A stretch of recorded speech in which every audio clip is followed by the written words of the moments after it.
This is the hidden history of Moses' staff, the rod that became a serpent, a symbol of judgment and authority, and the instrument through which God freed his people from Egypt.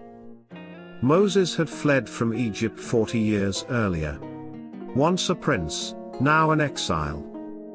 He lived quietly in Midian, tending sheep, his dreams of deliverance long dead. Then, one day, on Mount Horeb, fire appeared within a bush, yet the bush was not consumed. From that flame came a voice, the voice of God. Moses, I am sending you to Pharaoh to bring my people out of Egypt. Moses trembled. Who am I to do this? And God answered with something strange, something simple. What is that in your hand? A staff, Moses said.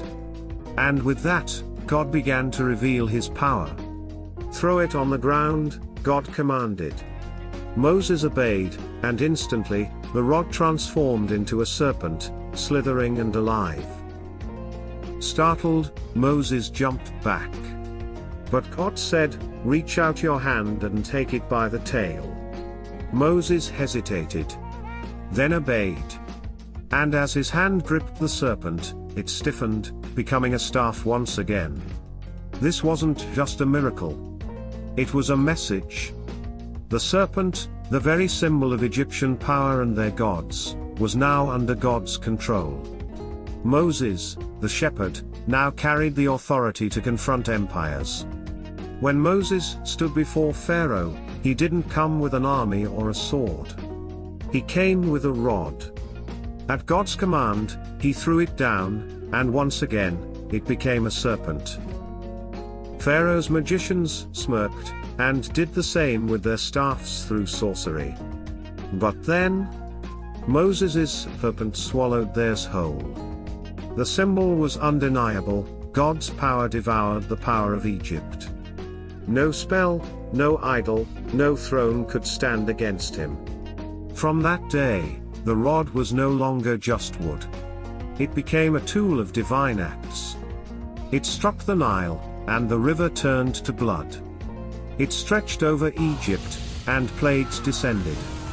It was lifted over the Red Sea, and the waters split in two.